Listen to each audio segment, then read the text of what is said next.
In today's video, I'm going to teach you how to import a customer list into Xero software.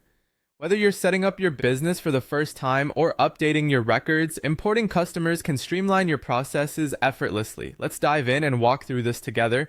First, you'll want to open up Xero. If you're not already familiar, Xero is a web-based accounting software that helps you manage everything from payroll to stock control. So head on over to the Xero website and log into your account. If you haven't done this already, make sure you have your login information handy. Once you're logged in, you're going to be on your dashboard, which is like your mission control center for all things finance related. Now look for the contacts button. You'll find this at the top of the screen on the main toolbar. By selecting contacts, you're going to enter the area where all your customer and supplier information is stored and managed. It's like your digital filing cabinet, keeping your contacts organized and readily accessible. From there, click on All Contacts. This will display a list of all the contacts already entered into your Xero account. We're aiming to expand this list, so we'll move to the next step. On this page, you'll see an option labeled Import Contacts. You should see this either on the top right or centrally positioned on the screen. Clicking on this will open a new section dedicated to importing information. Now, the process is all about selecting the right file. You should see an option to select file on the screen in front of you.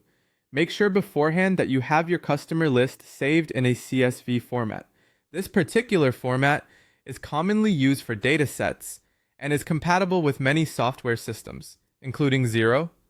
Click Select File and then choose your CSV file from your computer. It's like uploading a photo to social media, just with data instead. Once your file is selected, you'll need to click the Next button to proceed. This action compels the software to start analyzing the data in your file. It's a critical step as Xero will map the fields from your file to your Xero records. This ensures that all the customer details, such as names, addresses, and contact numbers, align perfectly with Xero system templates. So there you have it, the process of importing a customer list into Xero. Remember, importing through a CSV file is a time saver, reducing manual entry and minimizing the risk of errors, keeping your business operations smooth and efficient. With these steps, you're well on your way to better manage your business's financial data effortlessly. Thanks for watching, and don't forget to subscribe for more useful tutorials.